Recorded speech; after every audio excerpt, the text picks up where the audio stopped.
ámbitos fundamentalmente económicos, o sea, temas relacionados con las mejores condiciones de inversión, ¿no? Entonces, ¿cómo puedo invertir algo? ¿Bajo qué condiciones? ¿Qué seguridades tengo? ¿Qué normativa se aplica para temas de inversiones?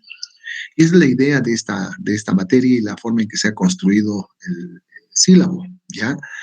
Ahora, por eso es que es necesario contar con ciertos instrumentos y elementos que nos ayuden a tomar buenas decisiones desde el punto de vista de abogados, ¿no? O sea, nosotros vamos a ser, bueno, los que quieran, en esta materia la idea es que ustedes tengan las herramientas para ser abogados que puedan asesorar en materia empresarial, corporativa, ¿no? Y el abogado corporativo es pues quien maneja mucho la parte financiera, económica, ¿no? O sea, tiene los elementos y las herramientas, ¿no?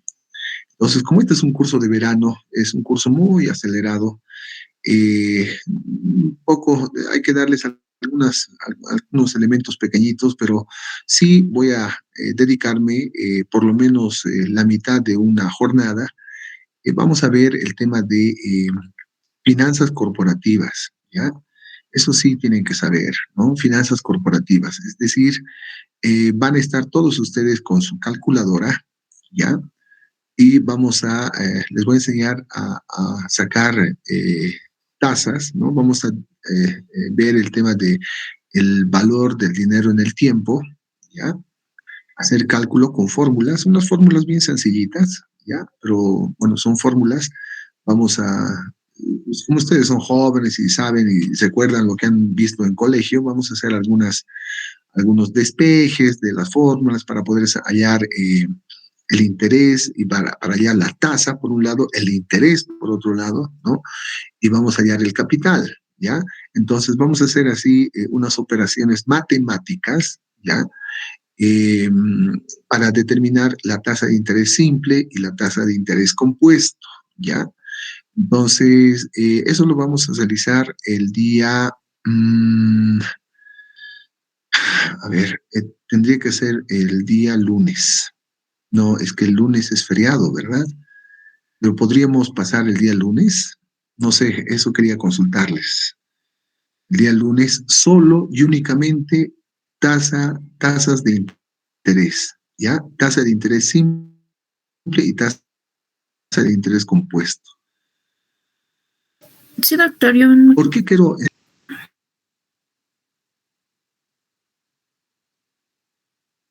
Los abogados tenemos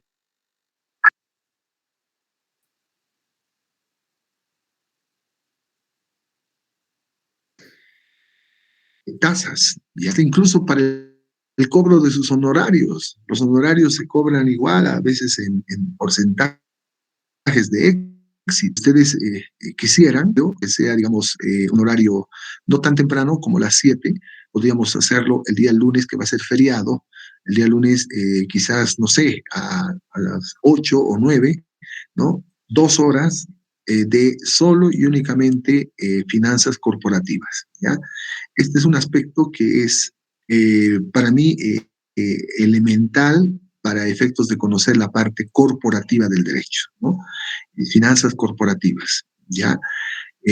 No sé, yo quisiera con ustedes quedar, porque como se trata de un feriado, yo tengo que quedar primero con ustedes esa posibilidad, ¿no? No imponer, ahí no puedo imponer. Yo puedo imponer, sí, en el horario establecido por nuestras autoridades de la carrera de Derecho. Ahí sí, ¿no? Ahí tengo la libertad de cátedra. Pero en el tema de un feriado, no, ahí yo tengo que coordinar con ustedes. No sé si estarían de acuerdo, por favor, y podríamos quedar en la hora, si es que estarían de acuerdo. Sí, doctor, o al menos por mi parte, estaría yo de acuerdo en pasar clases el día lunes. Sí, doctor, 8 de la mañana estaría bien. Lo propio, doctor, sí, de acuerdo. Sí, doctor, Yo igual. no estoy de acuerdo. Sí, doctor, sí es para nutrirnos, estamos de acuerdo. Yo, doctor, ese día de trabajo no voy a poder. Doctor, yo tampoco. Ese día igual justamente tengo un trabajo y no voy a poder. Doctor, Disculpe, lunes como feriado. sugerencia. No sé si podría ser el martes y tipo empezar a las 6 de la mañana o un poco más temprano para hacer esto, doctor. Disculpe. Mm, a ver. Eh, a ver, aquí hay una persona que se llama Fabiola Velázquez. ¿Puede tomar la palabra, Fabiola? ¿Qué dice? Es que me es un poquito difícil leer porque estoy con dos cosas más encima.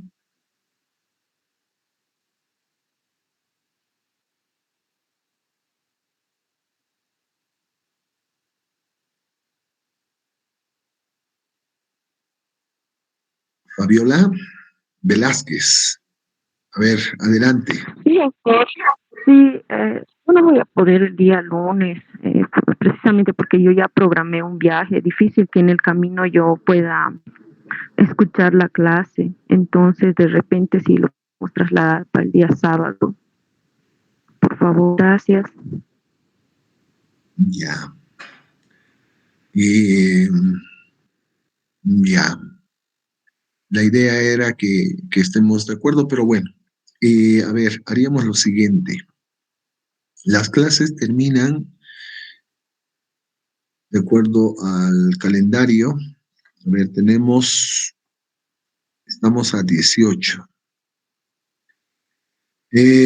Nos quedan todavía 2 días, 19, 20. 20, luego tenemos lunes, no vamos a pasar, lunes feriado, martes 24, miércoles 25.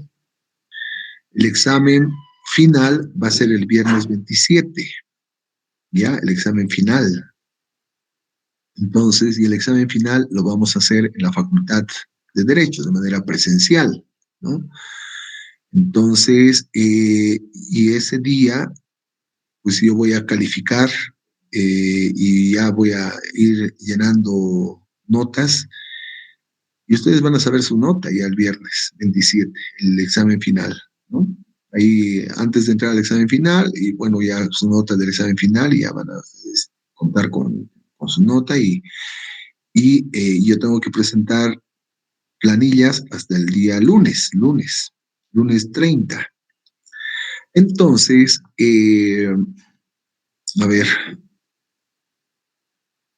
estoy calculando los temas. El tema 13 terminamos hoy y 14 tendríamos que ver mañana. 14, 15, viernes sería el 16, el lunes, no, martes 17, 18, miércoles 19, jueves 20, ya. Entonces, no, vamos a tener que realizar el día martes, ¿ya? El martes vamos a tener que hacerlo. Más bien, algo que podríamos hacer el lunes, y esto es voluntario, ¿ya? Es voluntario, es el tema de la gente que quiera aprender, porque me han escrito uno de ustedes, ¿no? Y bueno, no uno, sino varios.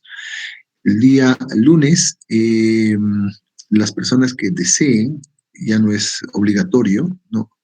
Que quieran aprender aforismos jurídicos, ¿ya? Los aforismos jurídicos, los más utilizados, ¿ya? Durante una horita nada más, ¿no? Porque la verdad es que si se quiere para aforismos, yo doy clases durante casi 3 meses continuos, ¿no? Pero yo quiero darles eso para que ustedes tengan una basecita también de aforismos que les ayude mucho, ¿ya?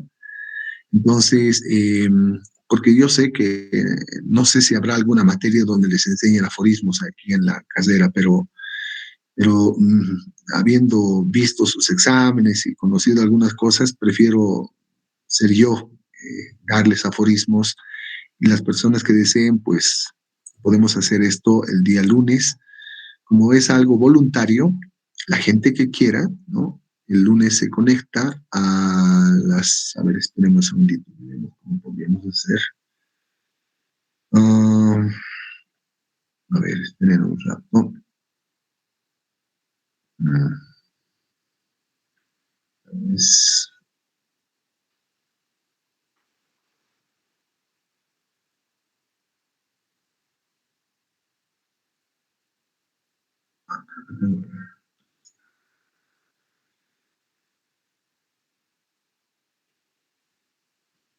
mm,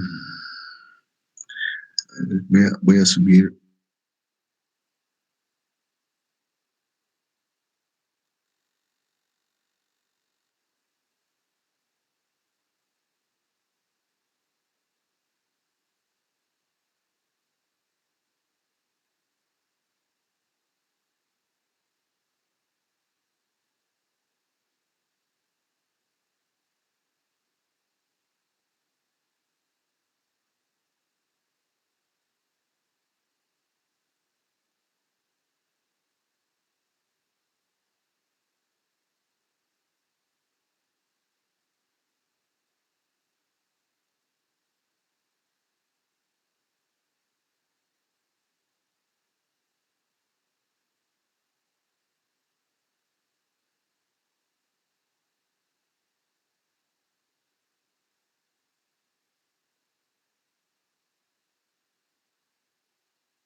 Hola, se desconectó la pantalla. Bueno, entonces no sé si hay gente que esté interesada, les vuelvo a reiterar, en el tema de aforismos, ¿ya? El día lunes a mediodía, 12. Si hay arriba de unas 10 personas, a mí me interesa 10, ¿no? Pero si hay más, pues voy a, a ver, no sé, ahora mismo, tal vez utilizar el mismo enlace para que puedan estar conectados, pero quisiera saber si hay el interés, ¿ya? Para aprender. Sí, doctor. Sí, doctor. Sí, doctor. Sí, doctor, está bien. Sí, doctor, estábamos de acuerdo. Sí, doctor. Perfecto, doctor. Sí, está bien, doctor. Sí, doctor, está bien. Perfecto. No es obligatorio, ¿no? La gente que quiera aprender, ya. La idea es la gente que quiera aprender, ¿no? Y los que tienen ya sus programas, etcétera, bueno, cada uno sabe lo que hace, entonces adelante, el que quiera aprender, ¿ya? Entonces, el día lunes 12 en punto, ¿ya? Los que quieran aprender aforismos. Eh, ¿Qué les puedo decir? Ya les voy a explicar hasta qué significa, ¿no? Pero en realidad son unas sentencias, ¿ya? Que revelan una verdad, eso es lo importante del aforismo, ¿ya? Y que, bueno, les voy a enseñar cómo se pronuncia, ¿no? Cómo se pronuncia los aforismos en latín, ¿no? Porque hay gente que pronuncia mal, pues, ¿no? Mal, no, hay reglas de pronunciación del latín. Entonces, eso les voy a enseñar no solo reglas, sino que ya empezar a hablar con aforismos bien comunes, ¿no? Como el non bis in idem, el obiter dicta, la ratio decidendi, el locus dexit actum, lex posteriori derogat priori, ¿qué más hay? El ex tunc, ¿no?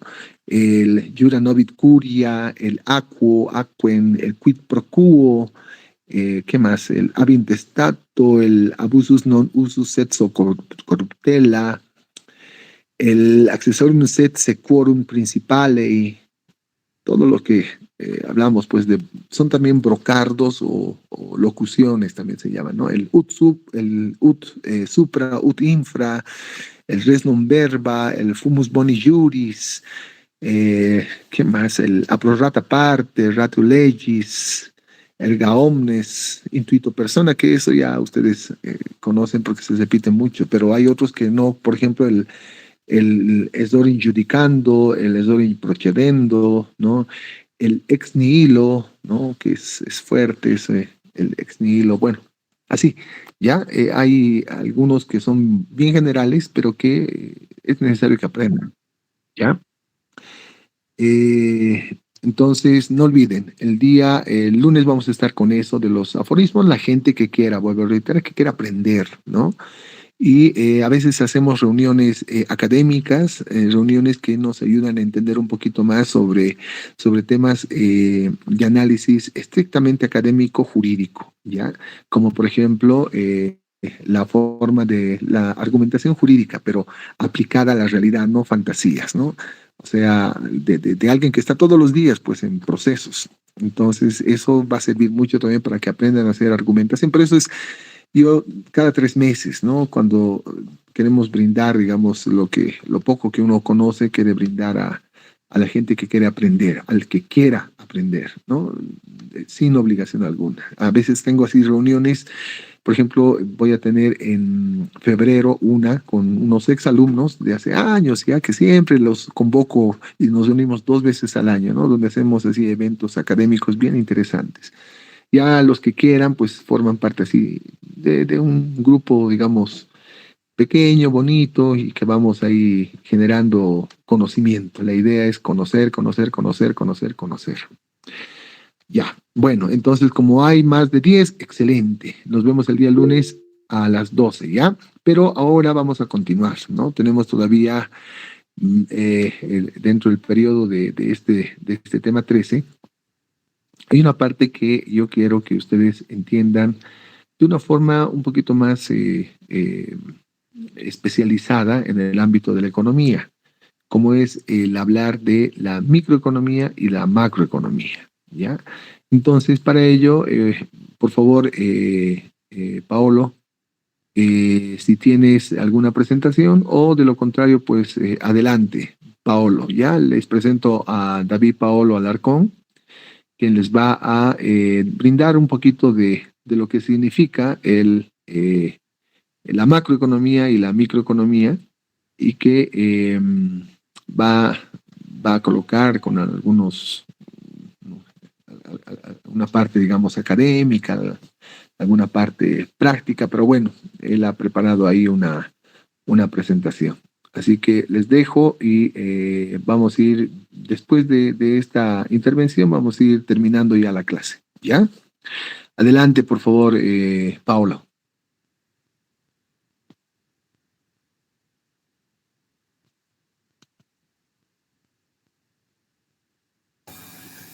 Muchas gracias.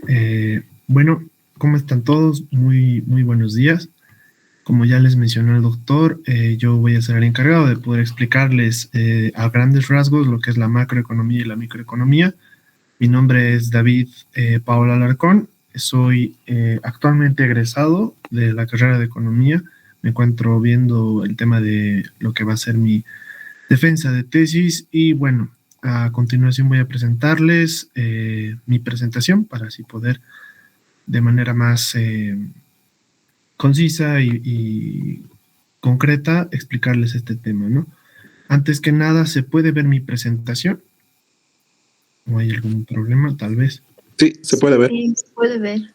Súper, muchas gracias. Entonces, como les decía, yo les voy a explicar a grandes rasgos lo que es la microeconomía y la macroeconomía. Para empezar, darles un breve vistazo a lo que voy a explicar de manera breve. A manera de introducción voy a explicarles qué es la economía, la forma de pensar de los economistas, para qué sirve, y ahí vamos a ver lo que es la micro y la macro, y luego algunos ejemplos que de alguna manera van a ayudar a comprender, ¿no?, lo que es el estudio de estas dos ciencias que se ven dentro de lo que es la economía. Entonces, empezamos con la introducción. Para empezar, ¿qué es la economía? A grandes rasgos podemos ver la economía casi en todo lo que, a todo lo que a todo lo que vemos en la vida, ¿no? Generalmente agarra estas 3 frases que encontré en libros donde se menciona lo que hace comúnmente la gente, ¿no? Enfrentarse a disyuntivas y a razonamiento económico que ayuda a pensar detenidamente y tomar una decisión. Esto es cuando nosotros queremos de alguna manera maximizar nuestra satisfacción, beneficios o de alguna manera hacer alcanzar nuestro dinero que tal vez ganamos en el trabajo y hacer alcanzar para todo un mes, ¿no? Es a lo que normalmente la gente se enfrenta, lo que son las disyuntivas y así también ver las mejores decisiones en base a su presupuesto o diferentes cuestiones, ¿no? Luego está, que es el estudio de las decisiones que tomamos cuando hay escasez, cuando lo que no podemos obtener es limitado. Y en cuanto a grandes rasgos, una definición más utilizada por los académicos es el estudio de la manera en la que las sociedades utilizan los recursos escasos para producir mercancías valiosas y distribuirlas entre diferentes individuos. Entonces, aquí 2 palabras generales que se utilizan en economía, que son la escasez y la eficiencia. Y tomar en cuenta que los bienes no son ilimitados, ¿no? Siempre los bienes son escasos y lo que nosotros buscamos en economía es sacarles el mayor provecho posible, ¿no? A eso nos referimos con utilizarlos eficientemente. Y eso es a lo que se dedica la economía, la administración correcta de los recursos escasos para llegar a un fin, ¿no? Y eso es lo que vemos todo el mundo. Luego pasamos a lo que es en cuanto a escasez y posibilidades de producción. A lo que nos podemos referir es a los factores de producción acá, que se ve comúnmente en lo que es en las empresas y el manejo de sus recursos y demás cuestiones, ¿no? Generalmente los factores de producción son los recursos naturales, el trabajo, el capital físico, el capital humano y la iniciativa empresarial. Estos son los factores de producción que se manejan, ¿no? Y que son escasos y que se manejan para así llegar a un fin que se determina o se plantea al momento de querer llegar a una meta, un objetivo, etcétera, ¿no? Que vamos a ir viendo más adelante con mayor detenimiento. Y para poder de alguna manera analizar estos recursos y cómo se pueden emplear de manera eficiente, se utiliza en economía lo que se conoce como la frontera de posibilidades de producción o curva de posibilidades de producción, que nos muestra las combinaciones de posibles bienes y servicios que dispone una economía, suponiendo que todos los recursos productivos se utilizan a pleno rendimiento y eficientemente. ¿A qué nos referimos con pleno rendimiento? Los recursos generalmente se caracterizan por deteriorarse con el tiempo o también a veces no se emplean de manera correcta. Por ejemplo, cuando una empresa contrata a un número de trabajadores para cierta hora pico, cuando la gente, no sé, por así decirlo, el banco, van al banco y a veces cada caja tiene su encargado, a veces en horas picos todas las cajas están con encargados y así las filas o los trámites avanzan de manera más rápida. Pero hay veces en las que no se encuentran en hora pico y aún así hay cajas disponibles, pero no hay gente que acude al trabajo. Entonces hay a veces que los encargados se encargan a mirar su celular o a veces hacen otras cuestiones que no tienen que ver nada con su trabajo, y eso es a lo que nos referimos con el pleno rendimiento, cuando utilizas todos tus empleados o a veces llegas a colocar a todos tus empleados, pero ninguno realiza el trabajo que le has designado.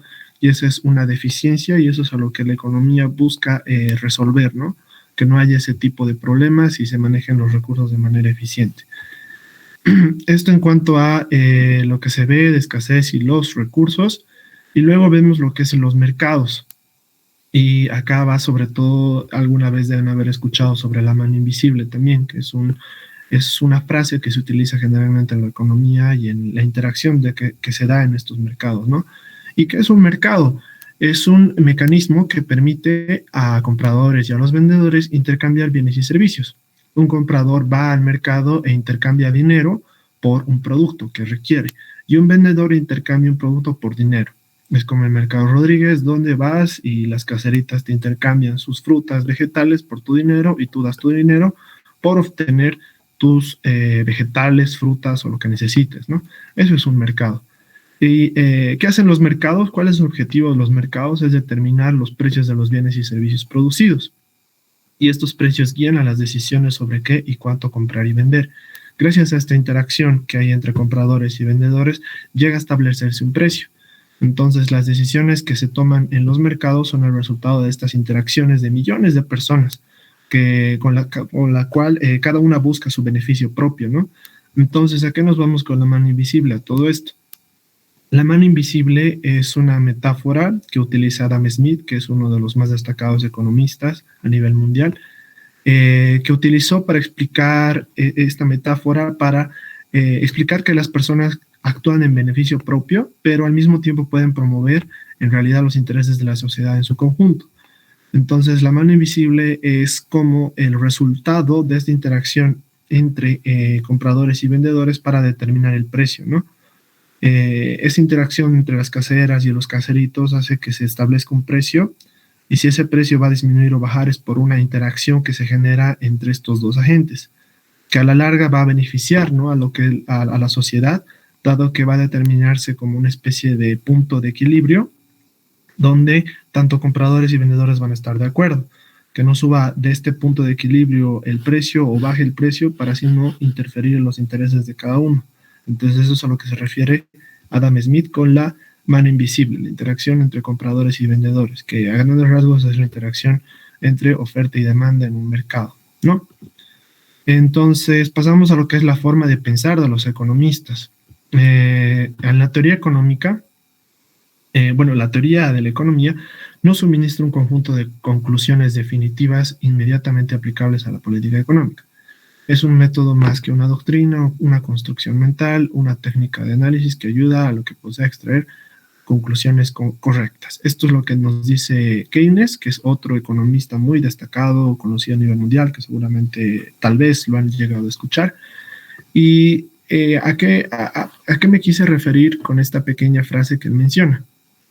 Que los economistas pensamos de tal manera que buscando maximizar beneficios y minimizar costos y buscar el bienestar en la sociedad y que estas interacciones en los mercados se realicen de manera correcta, nosotros recurrimos a pensar detenidamente cada componente que interactúa en toda esta situación o en todo este evento para así tomar las decisiones correctas y así realizar recomendaciones o ejercicios que puedan ser aplicables en la realidad a través de lo que es la política económica. La política económica es aquello que realiza el gobierno generalmente y la autoridad monetaria de cada país, que sí es su banco central, en nuestro caso el Banco Central de Bolivia, que busca de alguna manera solucionar un problema, ¿no? Y lo que hace un economista y su forma de pensar es eso, ¿no? De ver qué componentes interactúan, qué cositas son las que influyen y ver cuál es la mejor solución para así minimizar algún costo o problema o maximizar un beneficio o algo que es positivo, ¿no?, para la economía de un país. Entonces pasamos a lo que es la economía positiva y normativa. ¿A qué nos referimos con positiva y normativa? Los economistas generalmente vemos estos dos polos o estos dos términos de la siguiente manera. Un análisis positivo tiene que ver con los efectos de la economía o sus fuerzas que afectan a la actividad económica y así predecir las consecuencias de distintos cursos de acción. Entonces, con este análisis positivo nos referimos o queremos responder a aquellas preguntas de qué es o qué será. Nos enfocamos generalmente a lo que pasa en el momento de ver alguna medida de política económica en acción. Por ejemplo, el bono Juancito Pinto ha sido una medida de política económica que ha sido empleada por el Estado aquí en Bolivia hace algunos años en busca de poder dar recursos que puedan aliviar esa escasez de ingresos que tenían las familias que necesitan apoyo, ¿no? Y por esa razón el bono Juancito Pinto ha sido de alguna manera un apoyo para estas personas y así poder llegar a también cumplir, ¿no?, sus metas, objetivos o cuestiones que ellos necesitan a través de ese dinero o ese ingreso. O también recientemente en la pandemia, si mal no recuerdo, el Ministerio de Economía también hizo como una especie de bono general para toda la comunidad, de 1,000 bolivianos, si no me equivoco, para su consumo durante la pandemia, dado que nadie podía salir a trabajar, todos estábamos confinados. Entonces, lo que este análisis positivo ve es directamente ver qué efectos ha tenido estas decisiones en la economía en su conjunto o en las personas, ¿no? A eso nos referimos en análisis positivo. Si le he hecho bien, si le he hecho mal, o si realmente ha ayudado o no. Luego vemos lo que es el análisis normativo, donde un economista generalmente actúa como asesor, dando recomendaciones en base a nuestro expertise. ¿A qué nos referimos con este expertise? Es una manera de decir de nuestra experiencia, ¿no? En base a la teoría y a la práctica que ha llegado a emplear un economista, realiza este tipo de recomendaciones, diciendo, no debes aplicar el bono Juancito Pinto, o sí debes aplicar otro bono para poder ayudar a la gente necesitada, o sí debes aplicar esta política de un doble aguinaldo o no, y así ver y responder a estas preguntas de qué debería ser, ¿no? Eso es un análisis normativo y un análisis positivo. Y una vez que un economista cuantifica las disyuntivas son aquellas decisiones que tienen un costo y tenemos que decidir cuál camino tomar o qué decisión tomar. Entonces, el economista busca cuantificar estas y las disyuntivas y los ciudadanos y los responsables de política económica para así tomar una decisión, ¿no? Como les decía, toma en cuenta todas las variables que interactúan o que influyen en lo que es la economía para así tomar una decisión correcta y buscar aquel equilibrio que beneficie de alguna manera a todos y no perjudique de gran manera, ¿no? a los agentes que interactúan. Y algo a destacar aquí también, como punto adicional, que la política económica no es lo mismo que la economía política. La política económica lo que ve, como han podido ver, es más que nada el tema de lo que es la micro y la macro, el tema del manejo de estos dos estudios de la economía y cómo ver, minimizar o maximizar beneficios, costos y demás y esas cosas.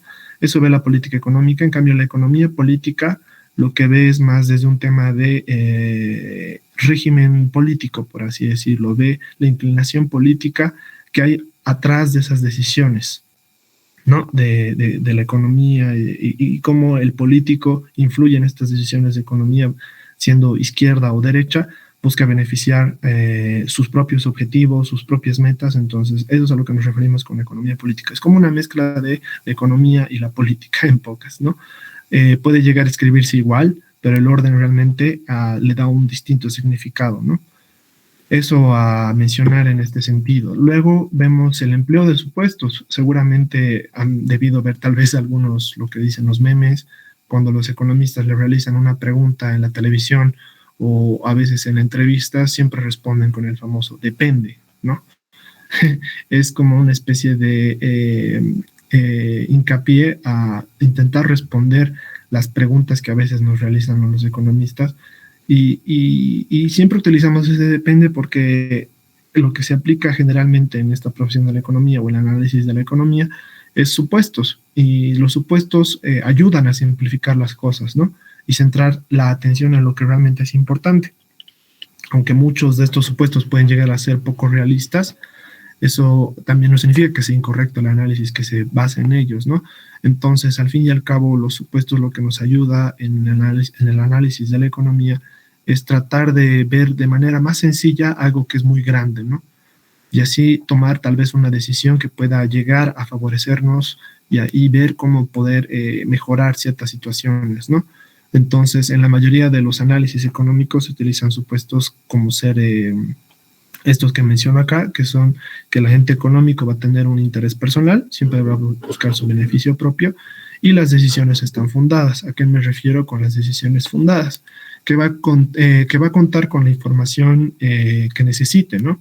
Va a tener información sin interrupciones, información completa, ¿no? De lo que, en el cual va a basar su decisión. Entonces, aquí también tomamos el supuesto de lo que decimos los economistas también, que un agente, o sea, una persona, un agente económico es racional, piensa, sabe lo que hace y siempre va a actuar de manera que beneficie su propio interés personal. Entonces, eso en cuanto a los supuestos. Luego vemos la exploración de la relación entre dos variables.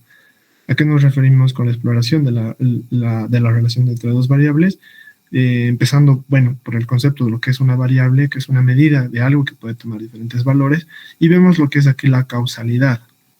Cómo, no sé, por así decirlo, cómo la suspensión de la liga ha afectado a The Strongers, dependiendo del paro de Santa Cruz, digamos, ¿no? Y eso es para mencionarles algún ejemplo. Siempre los economistas vemos cómo, para simplificarlo, ¿no? Vemos cómo afecta una variable a otra.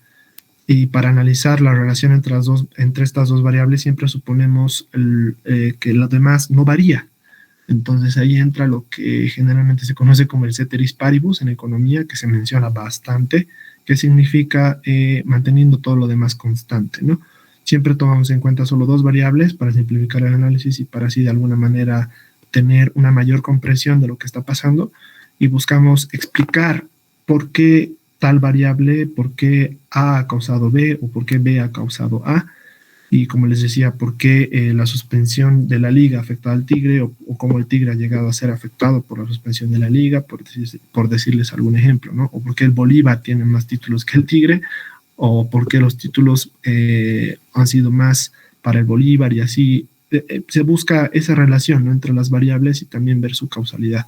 Eso siempre es lo que se ve en economía, tratar de ver qué está causando qué, ¿no? Entonces, eso en cuanto a la exploración de variables. Y luego siempre pensamos en términos marginales, ¿no? Esto va muy de la mano con lo anteriormente dicho, es cómo cambia una variable cuando experimenta una variación, ¿no? Se le llama variación marginal a una pequeña variación del valor. En otras palabras, cómo cambia una variable cuando otra cambia en una proporción o unidad, ¿no? Cómo va a cambiar mi gasto cuando mis ingresos o cuando me dan un aumento. O sea, antes ganaba 2 bolivianos, ahora voy a ganar 3. ¿Cómo cambia eso mi consumo? Voy a consumir 6 pilfruits, no como antes consumía 4 pilfruits, o voy a consumir 6 panes y antes consumía 4 panes, como ganaba 2 bolivianos. Entonces, ese tipo de cuestiones en términos marginales también se ve mucho en lo que es el análisis de la economía. Y ahora pasamos a lo que es la micro y la macro. ¿Para qué sirve la economía todo esto? Entonces, existen dos tipos de análisis económico, que son la microeconomía y la macroeconomía. En la microeconomía, lo que generalmente se ve y para lo que sirve es para comprender los mercados y predecir los cambios, tomar decisiones personales y empresariales y asimismo también evaluar la política económica. Eso se ve en la microeconomía generalmente.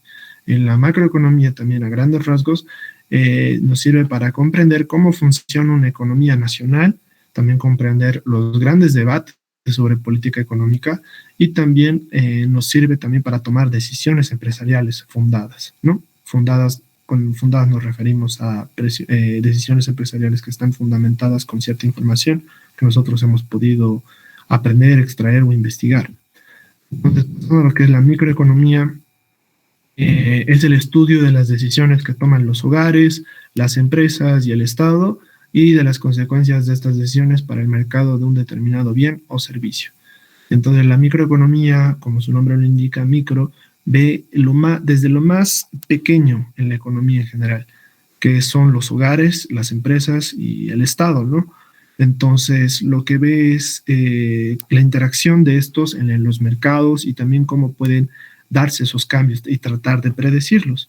Entonces, ahí nos vamos con lo de comprender los mercados y predecir los cambios, cuando tratamos de predecir las variaciones del precio de un bien y de la cantidad vendida de ese bien, y comprender cómo funciona el mercado, el comportamiento, sobre todo del consumidor y el productor, del comprador y el vendedor, en otras palabras.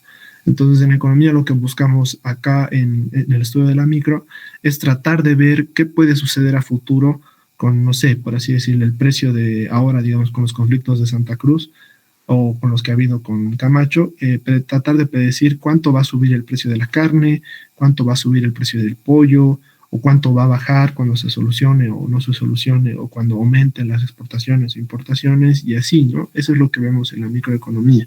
En la interacción de estos mercados, tratamos de ver cómo puede llegar a influir en los precios, ¿no? Y luego vemos la toma de decisiones personales y empresariales. Obviamente esto va muy de la mano de lo anterior, dado que siempre las empresas van a estar pendientes, ¿no?, a estos cambios de un bien, el del precio de un bien, para así poder ver qué bien les es más beneficioso producir o vender, ¿no? Por ejemplo, PlayStation siempre va a ver el precio de sus juegos para ver si invierte en en una especie de continuación o secuela de sus juegos, o lo deja ahí y deja de producir tal juego o tal consola. Lo mismo con Nintendo o Xbox, o otro ejemplo también puede ser como Marvel, o sea, las películas de los superhéroes, ve que sus películas son rentables, que están ganando más de lo que han invertido. Entonces ahí también ven esa interacción, ¿no?, de oferentes y demandantes. Los oferentes son los cines y los demandantes son los que vamos a ver la película. Entonces ves interacción, ves si el precio está bien, si la atención está bien, y en base a eso también utiliza los estudios de la microeconomía para tomar sus decisiones, ¿no? Y así maximizar sus beneficios y minimizar costos. Luego vemos evaluar la política económica. Esto es más para ver el papel del Estado en todo esto. A veces esta interacción que hay entre oferentes y demandantes es irregular, llega a ser más abusiva por parte tal vez de los oferentes o por parte también de los demandantes. Entonces lo que el Estado busca es ser como el árbitro, ¿no? Entrar en medio de la interacción de estos dos, porque puede llegar a haber conflicto. Entonces el Estado desempeña varios papeles importantes, ¿no?, en el mercado. Y podemos analizar los costes y beneficios de diferentes medidas económicas que el Estado puede aplicar para poder calmar tanto al oferente y al demandante al momento de interactuar en el mercado, porque puede ser que el oferente llegue a ser muy abusivo, llegue a elevar mucho sus precios sin ningún fundamento, y llegue a enfadar obviamente al comprador.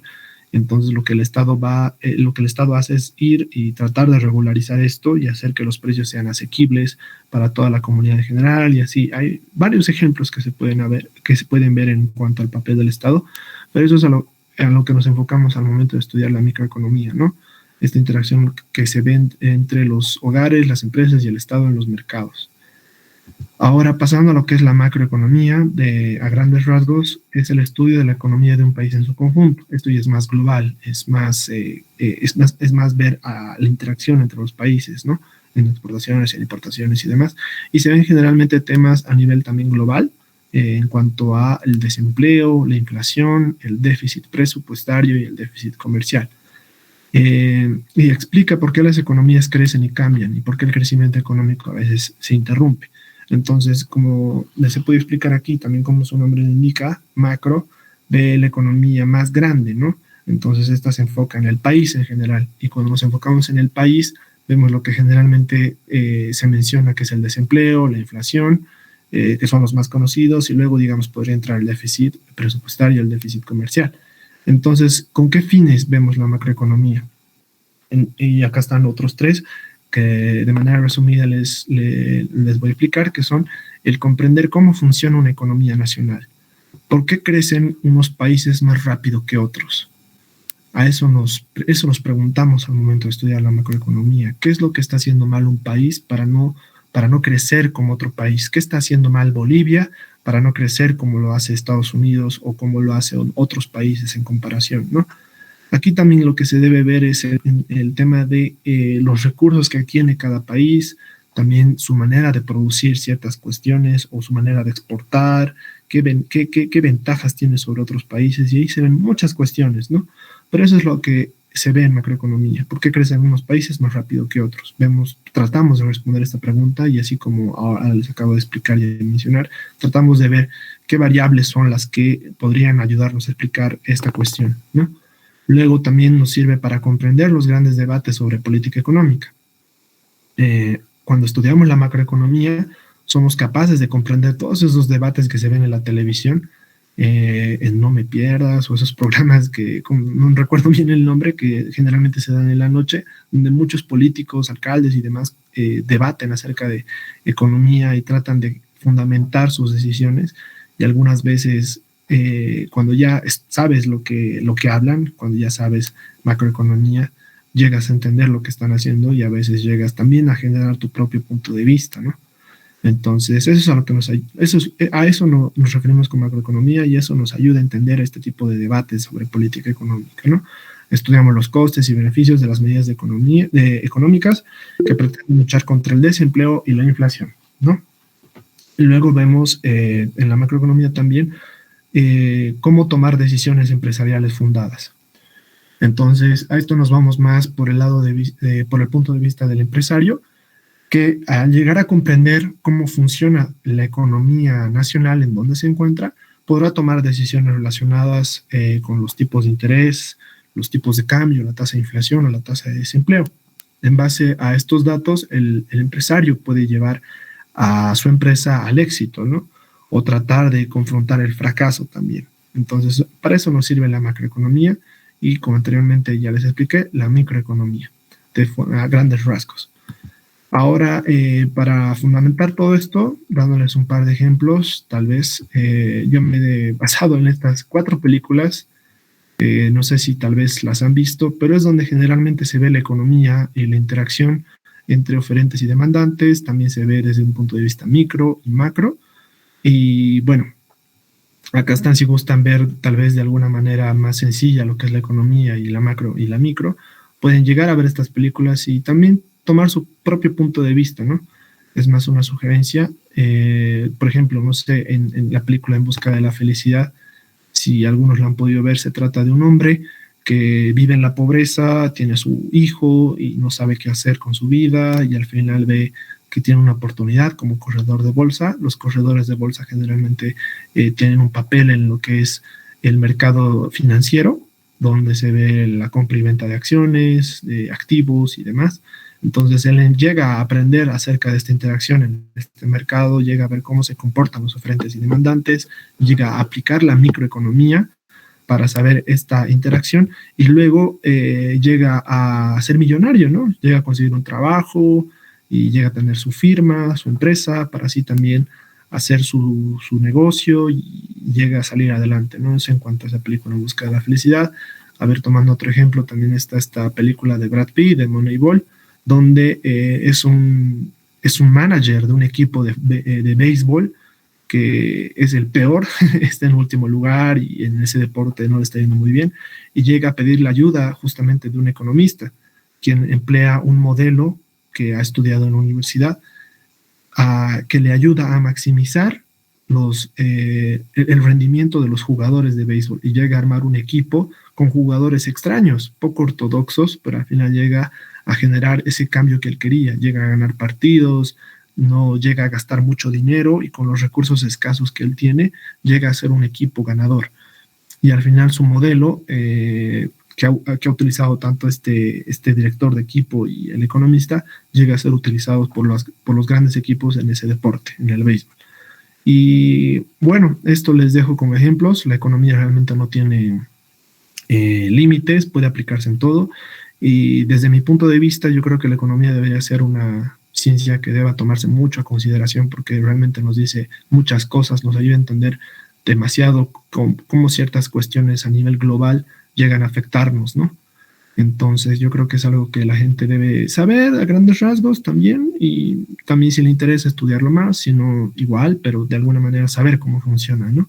Entonces, bueno, están estas 4 películas como ejemplos de la vida real. Y como bibliografía, bueno, les recomiendo también así libros de manera general que explican lo que es la economía, la micro y la macro. Tenemos al José Gregorio, su libro titula Macroeconomía, que está gratuito en internet. Pueden entrar a buscar José Gregorio Macroeconomía y tiene ahí su libro para descargar de forma gratuita. Luego hay el libro de O'Sullivan y Schifrin, de Economía, Principios e Instrumentos, y el libro de Economía de Samuelson, que también sirve de manera general para entender lo que es lo que les acabo de explicar. Muchas gracias. Muchas gracias, David. A ver, creo que había una pregunta. ¿Alguien quiere hacer alguna consulta? Con la mano.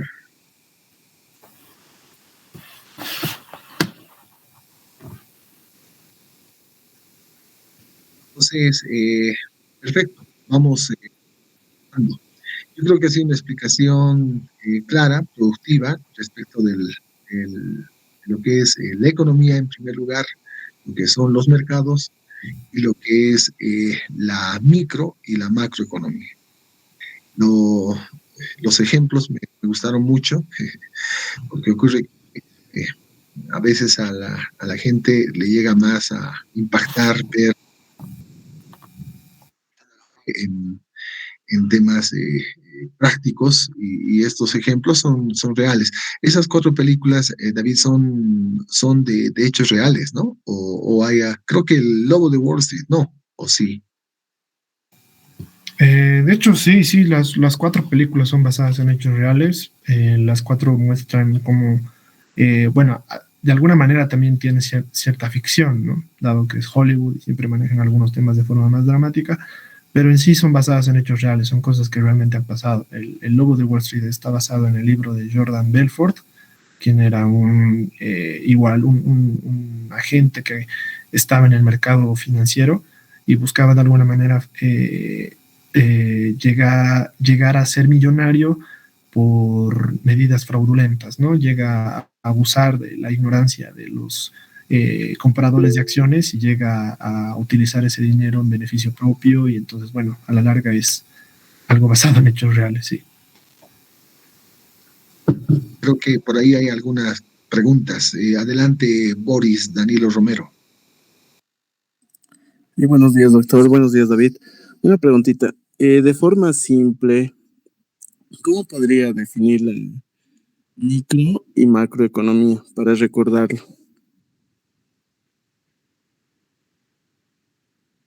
Ya, bueno, de forma más sencilla, para recordar lo que es la micro y la macro, también ayudándonos con el nombre, tal cual, o sea, ves la micro y ves que es pequeño, entonces puedes llegar a entender que la micro se enfoca solamente en hogares, Estado y empresas. Eso en cuanto a la micro. Hogares, Estado, empresas y cómo interactúan. Eso es la micro. En cuanto a la macro, puedes llegar a ver solo el país. Como su nombre le indica es macro, ve las cosas más de manera global, entonces puedes enfocarte a cómo un país toma sus decisiones, ¿no? Ambas basados en el hecho de maximizar beneficios y minimizar costos. Eso en cuanto a más simple, ¿no? A una manera más simple de definir lo que es la micro y la macro. Ahí está Mauricio Edwin Maida Cava. Adelante, Mauricio. Muchas gracias, doctor. Buenos días, David. Una consulta. Ya que nos explicaste un poco de economía, quisiera saber cuál sería, digamos, la relación que existe con el derecho. Tengo entendido que existe lo que es el análisis económico del derecho y tal vez, si como tú eres estudiante de economía, si avanza en esto o si nos podrías explicar un poco de esto. Claro. De hecho, el derecho ayuda bastante al economista a la hora de tratar de tomar decisiones que de alguna manera tal vez el economista puede llegar a ver que son favorables, pero después también se toma en cuenta lo que son las normas, ¿no? En derecho tengo entendido yo que se ve generalmente las reglas, leyes, normas que se deben cumplir a la hora de emplear ciertas prácticas. Si eres una empresa, entonces cuando el economista sugiere algo, debe antes ser precavido y leer estas leyes, ¿no? Saber en qué consisten y saber si lo que se está haciendo o lo que se está proponiendo o recomendando es correcto o es legal, ¿no? Puede tal vez llegar a ser ilegal por alguna ley o norma, entonces el economista tiene que ver otro camino, otra solución. Entonces, yo creo que también hay la disciplina que es derecho, ser un abogado corporativo o un abogado financiero dedicado a este ámbito. Entonces lo que yo estoy suponiendo y también creo es que este tipo de abogado llega a aplicar este tipo de conocimiento de derecho en economía y llega a también poner reglas de juego y normas a los economistas que deben seguir, ¿no? Y no deben dejar a un lado. Entonces a eso yo creo que podría verse ahí la relación que tiene el derecho con la economía, ¿no? Que es realmente importante también comprenderla y así saber cómo interactuar con ella de forma correcta. Fundamentalmente, David, fundamentalmente es esto en función de la pregunta. A ver, esa relación de derecho y economía fundamentalmente se da en microeconomía, como ha explicado David, establece ese análisis del comportamiento de las personas, de las familias, de las entidades o empresas que son de diferentes rubro, de los consumidores, de los productores, incluso de se puede hablar ahí de los trabajadores. Entonces, ahí es donde el derecho ingresa, pues, con una serie de disposiciones para, enmarcados en lo que implica el análisis de la microeconomía, se pueda regular determinadas conductas, determinados actos jurídicos que nosotros conocemos en el área del derecho. A ver, y macroeconomía, naturalmente, como ha explicado también David, o sea, es hablar de ese, como su nombre lo indica, o sea, macro es hablar de el funcionamiento global de la economía, ¿no? Se habla del desempleo, por ejemplo, se habla de la inflación, temas que importan al Estado, ¿no? Que tiene una repercusión en la sociedad, sí, pero que importan más a un gobierno, que importan más al Estado, ¿no? En cambio, por ejemplo, temas de desempleo sí sirven de alguna referencia a algún empresario, ¿no? Sí le importa a una familia que tiene personas que no están trabajando, pero desde el punto de vista global, o sea, macro, o sea, el hacer el análisis de estudios de tasas de desempleo o el tema de la inflación, o sea, son temas macroeconómicos. En cambio, lo micro, ligado precisamente a ese comportamiento de los oferentes, demandantes en un determinado mercado. A ver, vamos con Gemima, que ha levantado la mano. Adelante, por favor. Buen día, doctor, y buen día, David, el que nos explicó la macro y microeconomía. En este punto, como a modo, no sé, de puntualizar en la época, tal vez se podría decir en la que vivimos, es decir, la inteligencia artificial o IA va conquistando varios campos, como en los últimos, no sé, hace 2 días más o menos, vi un artículo en donde en China un abogado robot llevaba su primer caso, pero aún no se tiene algunos resultados. Y en cuanto a los economistas en estos cálculos de la micro y macroeconomía, tal vez serían prescindibles o reemplazados por estas tecnologías de inteligencia artificial, o en qué no serían reemplazados, cuál es el punto en lo que la tecnología no podría igualar a los economistas y también a los abogados, se podría decir. Eso sería.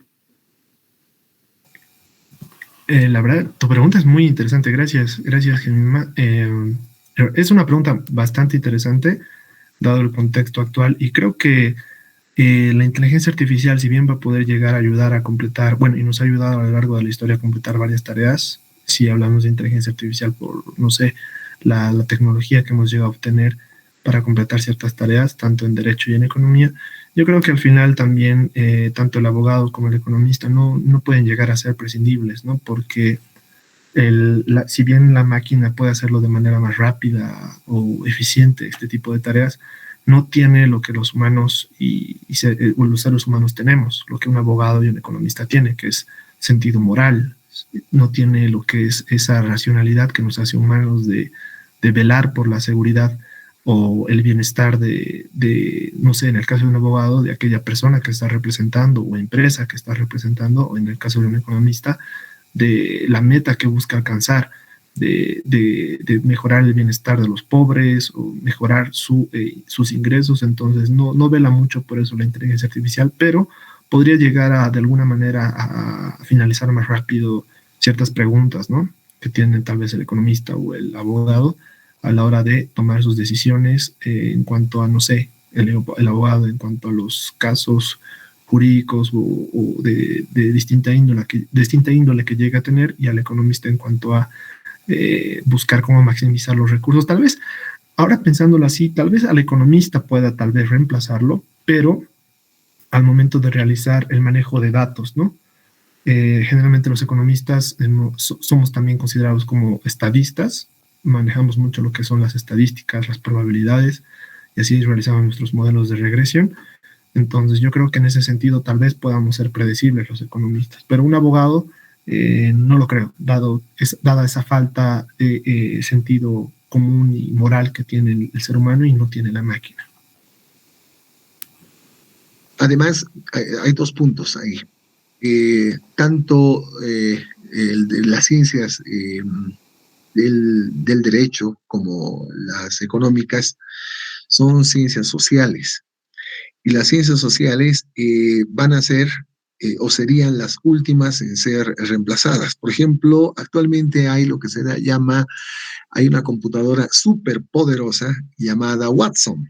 Ingresen, les aconsejo a todos ustedes jóvenes, ingresen Watson, busquen de esa supercomputadora de la IBM que ha empezado a trabajar ya en materia de todo lo que es salud. O sea, se ha registrado y archivado en Watson todos los estudios realizados en medicina, todos, desde los orígenes, ¿no? Desde la época de los persas, ¿no? Los chinos, hasta llegar a nuestros días, todo el desarrollo de la medicina.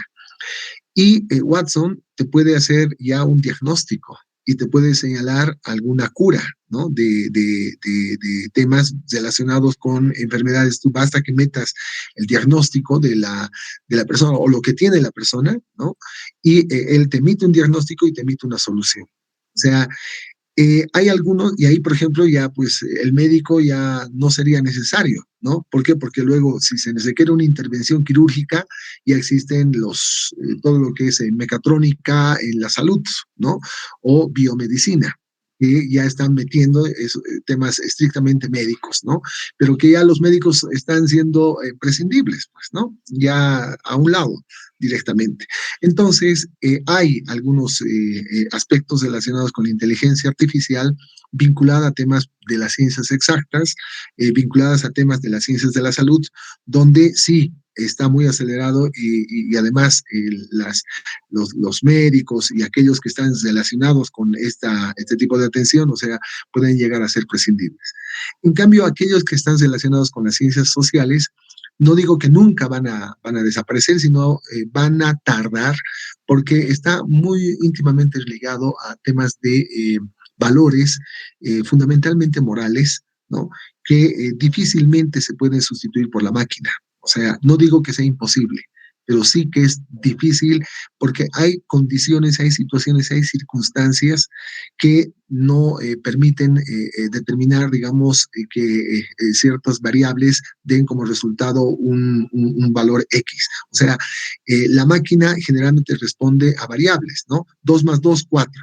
Para la máquina, imposible que exista un 3. ¿No? En cambio, en materia de, digamos, un proceso judicial que tenemos y llevamos adelante los abogados, ahí el 2 más 2 puede ser 3 o puede ser 5, ¿no? O puede ser menos 1. O sea, no existe una relación directamente cerrada, ¿no? En que sea 4, ¿no? Entonces, hay ese tipo de desarrollos, pero no digo que sea imposible, ¿ya?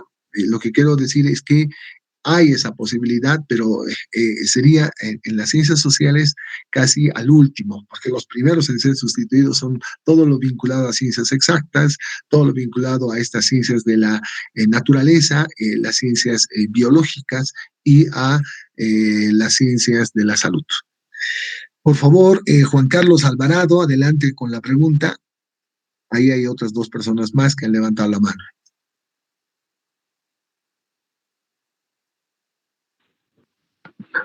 Hola, doctor. Buen día.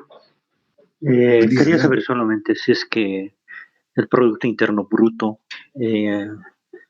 influye en cuanto a la micro o macroeconomía. Eso nomás, doctor. Yeah. El PIB, adelante, David, adelante. Ok, gracias, doctor. Sí, respondiendo a la pregunta de Juan Carlos, el PIB generalmente es una medida que se utiliza para utilizar la actividad económica de un país. Entonces, como bien me indica su definición que acabo de darles, es más considerado a nivel macroeconómico, el PIB, porque mide de manera global toda la actividad que realiza un país en su conjunto. Es como el resultado de todo lo que se ha vendido, se ha producido a lo largo de cierto periodo que se asigna el PIB, no es el PIB del 2022. Entonces, a lo largo de ese año, se ve qué cosas se han producido, se han vendido, se han gastado, se han comprado, y en base a todo eso se ve, se analiza la actividad económica de un país. Entonces es más a nivel macro. No obstante, en cuanto a microeconomía, puede llegar a entender, a ayudarnos a entender también los componentes del PIB, ¿no? si lo vemos desde un nivel micro, pero generalmente el PIB es más para macroeconomía. Adelante, Ángel Arauz Mendoza. Sí, buen día, doctor. Igual, buen día, David. Tengo una pregunta. Se entiende, como nos explicabas, el tema de la macroeconomía, de que abarca más que todo a un ámbito más de un país.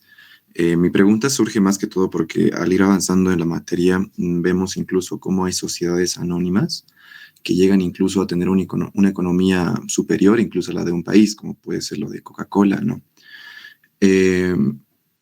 Este tipo de sociedades que tienen una economía tan grande y que dentro de su estructura igual hay un campo político, como la de un país siempre, ¿se las puede seguir considerando como parte de la microeconomía o parte de la macroeconomía?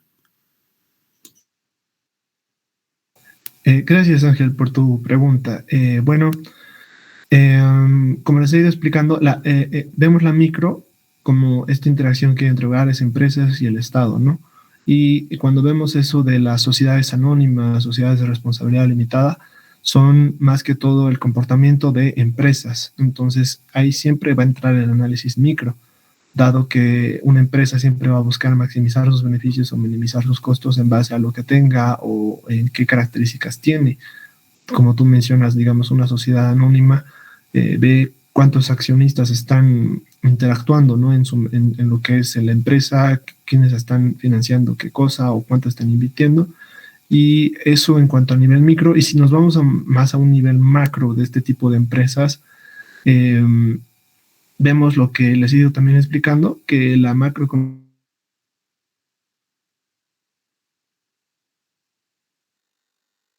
en la cual tú estás involucrado, lo cual te puede ayudar a tomar decisiones que beneficien a tu empresa. Entonces, eso podría verse a nivel macroeconómico cuando ves este tipo de empresas que son compuestas de esta manera, ¿no? En sociedades que han podido ver en la materia. Y también, algo también a tomar en cuenta es que, como tú lo has dicho, tal vez en un futuro no muy lejano o próximo, tal vez lejano o no muy próximo, la economía llegue a evolucionar. Como bien mencionó el doctor, tanto la economía como el derecho son ciencias sociales. Nos basamos sobre todo en lo que es el comportamiento de los agentes racionales, o en economía se ve lo que son los agentes económicos, que son los consumidores y vendedores y demás.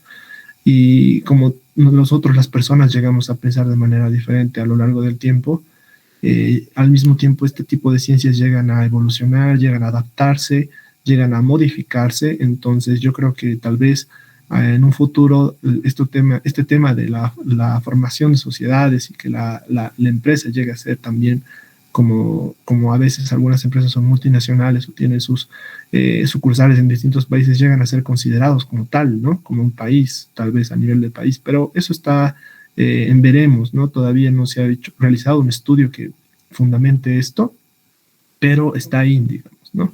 Dado que la economía siempre va a estar en constante evolución y siempre va a buscar adaptarse y estudiar al ser humano y su comportamiento. En sí también esto de las empresas. Pero por el momento es esto de las sociedades es más a nivel micro. Si lo queremos ver a nivel macro, nos sirve más para tomar decisiones en base al contexto que se esté viviendo en un país, por así decirlo. Si un país está, no sé, por ahora, por ejemplo, en Perú, está lo que actualmente es este golpe de Estado que ha realizado el presidente, ahora el expresidente Murillo, y entonces ahí lo que ve una empresa de esta índole es ver cómo puede tal vez salir de ese país dadas estas circunstancias políticas e irse a otro país donde tenga mejor estabilidad, ¿no? Entonces eso nos vamos a un nivel macro, tal vez en esa toma de decisiones que nos ayuda a buscar nuestro beneficio y evitar pérdidas. Eso responde a tu pregunta, Ángel. Gracias, David. A ver, dos cosas, ¿no? Evidentemente hay empresas muy poderosas, pues a nivel mundial, que tienen tienen unos estados financieros, unos activos que incluso se multiplican por 100 al PIB boliviano, por ejemplo, ¿no? O sea, es impresionante la cantidad de recursos que tienen.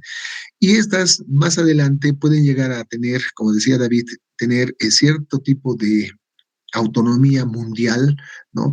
Para poder tomar decisiones incluso de orden político. De hecho, lo que les hice investigar con el grupo Bilderberg, ¿no? Bilderberg, es precisamente ello, porque ese grupo tiene una tendencia, está en la búsqueda de una aplicación política muy fuerte, porque ellos recomiendan, cuando se une el G7 y les dice que aspectos son los que tienen que decidir, ¿no? O sea, en otras palabras, les ordenan y estos deben de cumplir, ¿no? O sea, es como una especie de organismo super o supraestatal y tienen un poder tal que llegan a definir, pues, aspectos vinculados a la macroeconomía, ¿no? A la macroeconomía. O sea, son entidades empresariales que a ellos lo que les interesa es maximizar sus inversiones, ¿no? Y eso, ¿qué implica? Implica aspectos vinculados al mercado, implica aspectos relacionados con la psicología del consumidor, etcétera. Pero que cuando se reúnen y toman decisiones que pueden influir en la toma de decisiones a nivel mundial, del poder mundial, del nuevo orden mundial que hemos hablado el día de ayer, ahí es cuando se manifiesta en la práctica, ¿no? Ese poder que puede influir en la macroeconomía. Pero al presente, es evidente lo que señala David, o sea, al presente, en el estudio de la microeconomía, hablamos de todas las empresas, inclusive estas que son súper poderosas, pero que sí necesitan de conocimientos de la microeconomía. A ver, hay otras personas que han levantado la mano. Vamos con Juan Carlos Alvarado. Ah, no, creo que ya participó, ¿no? Con Eric Rodrigo Colque. Buen día, doctor, David, compañeros. David, por favor, ¿será que nos puedes diferenciar o explicar un poquito más acerca de la política económica y la economía política, por favor? Claro que sí, Eric. Bueno, como bien les mencionaba, estos dos términos, tanto la economía política como política económica, son totalmente diferentes. Si nos enfocamos a lo que es la política económica, nos enfocamos sobre todo al estudio de lo que son las medidas de regulación o de control, ya sea de índole, por así decirlo, en cuanto a irregularidades de mercado o de interacción entre oferentes y demandantes. Y lo que nosotros buscamos aquí en política económica es, de alguna manera, recomendar, en base a nuestra expertise como siendo asesores, las mejores medidas para tratar de maximizar lo que son los beneficios y minimizar los costos. Aquí también entra lo que les decía de el análisis normativo y el análisis positivo. Y también se ve acá la micro y la macroeconomía, ¿no? Que es el estudio de estas interacciones y también de manera global. Y todo eso que les he explicado está en política económica. Eso es a lo que se enfoca la política económica. Lo que también, a grandes rasgos, también se puede decir que es la política fiscal y la política monetaria, ¿no? En economía. A eso se refiere a la política económica. Ahora, si nos vamos a lo que es la economía política, aquí entra más el tema, por así decirlo, filosófico, o también el tema de la inclinación política que uno tiene, ¿no? Entra lo que es también el tema del estudio de, podría decirse, ¿cómo se llaman estas corrientes de política? El comunismo, socialismo, capitalismo. Se llega a considerar todo ese tipo de inclinaciones políticas que pueden llegar a afectar a estas decisiones de economía en sí. Llegas a tener metas y metas propias, objetivos propios en base a tu inclinación política. Por ejemplo, ahora lo que vemos en Bolivia es la izquierda y la derecha, y llegan a fundamentar sus decisiones en base a sus inclinaciones políticas, y las mismas llegan a influenciar en el tipo de economía que quieren emplear. Por ejemplo, Camacho y la Unión Cívica Cruceña o todo Santa Cruz querían emplear un modelo de federalismo en Bolivia, querían que sea un estado federal. Entonces ahí entra lo que es la economía política. ¿Cómo podría llegar a afectar este tipo de decisiones a un país, ¿no? En este caso a nuestro país, Bolivia? Entonces, eso se enfoca en la economía política, estudiar este tipo de decisiones que mezclan lo que es la política con la economía, ¿no? Y entra, como les decía, el estudio del capitalismo, comunismo, socialismo y todo ese tipo de corrientes políticas que existen, ¿no? Y así esto cambia generalmente lo que es el régimen estructural, que llega a plantear reformas y distintos tipos de cuestiones que pueden llegar a, como les digo, ¿no? Beneficiar así a un partido al cual tú perteneces. Entonces ahí entra lo que es la economía política. Y lo otro sería la política económica. No sé si está claro. Sí, muchas gracias. A ver, vamos con Pablo Daniel. Doctor, buenos días. Doctor, siguiente consulta. Cuando se habla de la economía, bueno, el Estado, particularmente no conozco, ¿no?, cuánto dinero, digamos, se maneja.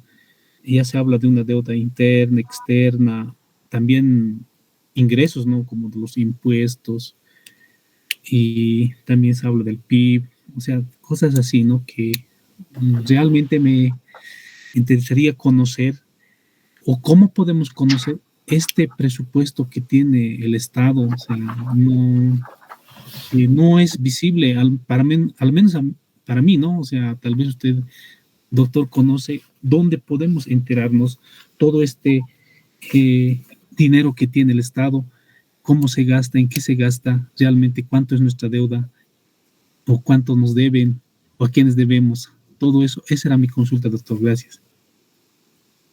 Ya. A ver, esto voy a permitirme responder a ustedes porque esto forma parte de la materia. Y es muy importante, ¿no? A ver, son varios aspectos, ¿ya?, que están relacionados precisamente con conocer estos elementos conceptuales que nos ha señalado David en cuanto a la macro y a la microeconomía, en cuanto a la política económica, en cuanto a la economía política. Pero es bueno entender lo siguiente. Usted ha hecho una pregunta relacionada con el tema del gasto, ¿ya? Para eso tenemos que hacer una especie de previsión de lo que vamos a obtener, es decir, cuánto vamos a tener de ingresos como Estado y esos ingresos en qué vamos a gastar, ¿no? Para ello se elabora lo que se denomina un presupuesto, ¿ya? El presupuesto. Y el presupuesto, hablando desde el punto de vista del Estado boliviano, se llama Presupuesto General del Estado, ¿no? O Presupuesto General de la Nación, ¿ya? Ese presupuesto es la elaboración de una serie de datos, ¿no?, donde están los ingresos que se suponen vamos a tener en una gestión que comienza desde el 1 de enero y termina el 31 de diciembre de un año, ¿no? Que se va a tener los ingresos que se proyectan tener en ese año y lo que se va a gastar en ese año. Es decir, lo que el Estado va a obtener, pero también va a gastar en ese año, ¿ya? Y eso, ese presupuesto se elabora a partir de la información que envían todas las instituciones del sector público, ¿ya? Todas las instituciones, todas, y de todos los niveles, del nivel central y del nivel, digamos, de los gobiernos autónomos departamentales y de los gobiernos autónomos municipales y también regionales, ¿no? Entonces, se construye el presupuesto y se hace el análisis del presupuesto y se determina incluso cuál es la proyección de crecimiento que va a tener en base a ese presupuesto, una proyección de crecimiento que va a tener el país, ¿no? Entonces se dice el país va a crecer en su Producto Interno Bruto un 3.5%, un 3.6%, ¿no? O sea, para ello hacen un análisis de prospección la gente que trabaja en el sistema de presupuestos en el Ministerio de Economía y Finanzas Públicas, ¿ya? Entonces, una vez que se hace ese tipo de análisis, ¿no?, se presenta el proyecto de presupuesto general del Estado y el mismo se tiene que aprobar a través de una ley. Entonces, nosotros tenemos cada año, se aprueba esa ley llamada ley financiera, así se llama de manera, digamos, tradicional, ¿ya? Se aprobó la ley financiera del 2023, es lo que siempre sale en las noticias, ¿no? En realidad, cuando dicen eso, es que se ha aprobado una ley que aprueba el presupuesto general de la nación o el presupuesto general del Estado, ¿ya? Entonces, ese presupuesto general contiene todo lo que va a ser las proyecciones de ingreso y las de gasto, ¿no? Entonces, se tiene acceso. Usted puede irse a la Gaceta Oficial de Bolivia y se compra el presupuesto, ¿no? Aprobado por una ley.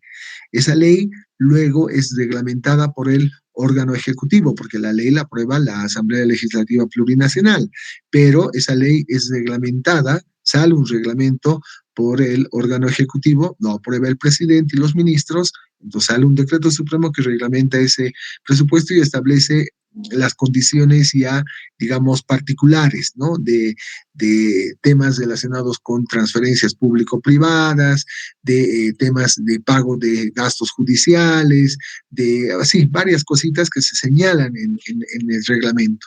Entonces, si usted quiere conocer ese gasto, está ahí.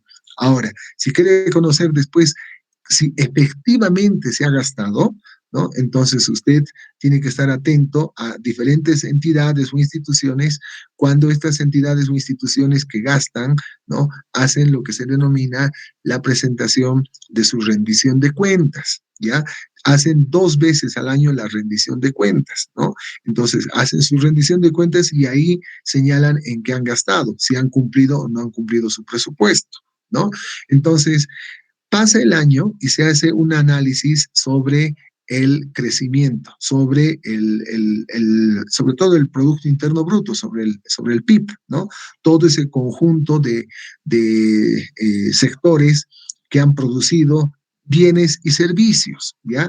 Bienes y servicios. Esa suma de bienes y servicios que se han producido en un año es lo que nosotros denominamos Producto Interno Bruto, y eso sirve de análisis de ver el crecimiento de un determinado país. Nuestro Producto Interno Bruto generalmente en este último tiempo ha estado por encima de los 40.000 millones de dólares, ¿no?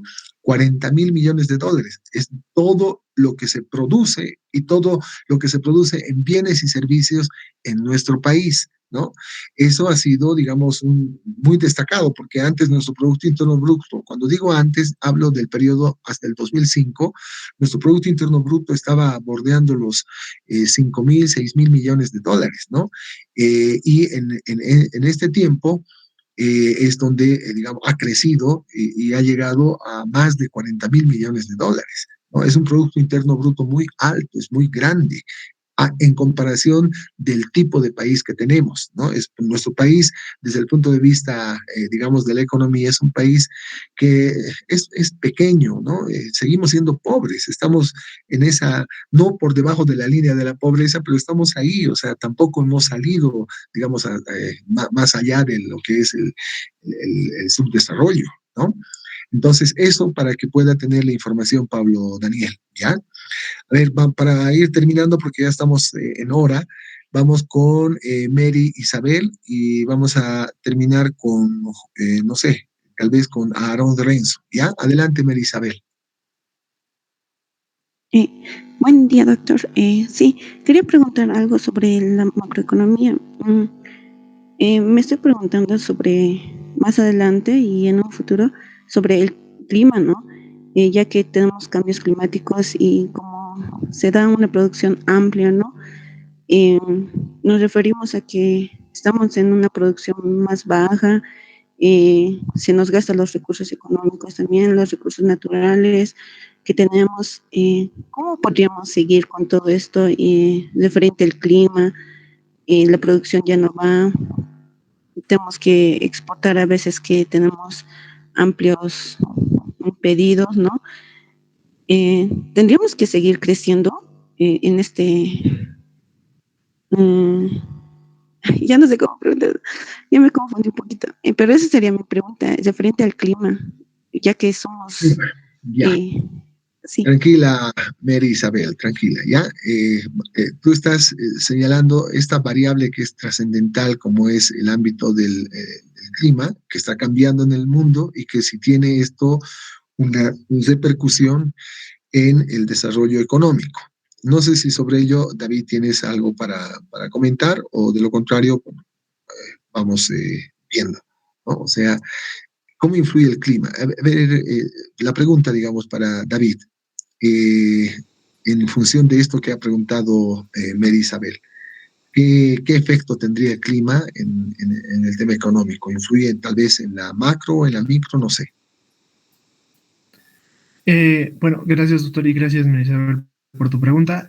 Bueno, sí, el clima es algo interesante a considerar. Existe también lo que es la economía ambiental o la economía energética y el medio ambiente en el estudio de la economía. Y a lo que nos enfocamos en este tipo de estudios es cómo el clima y este tipo de cambios climáticos llega a darnos un límite de uso de recursos, ¿no?, naturales. En cuanto a esto, lo que busca hacer la economía es de alguna manera administrar los recursos de forma adecuada dado este contexto climático, por así decirlo, y también dependiendo de los objetivos que se tenga.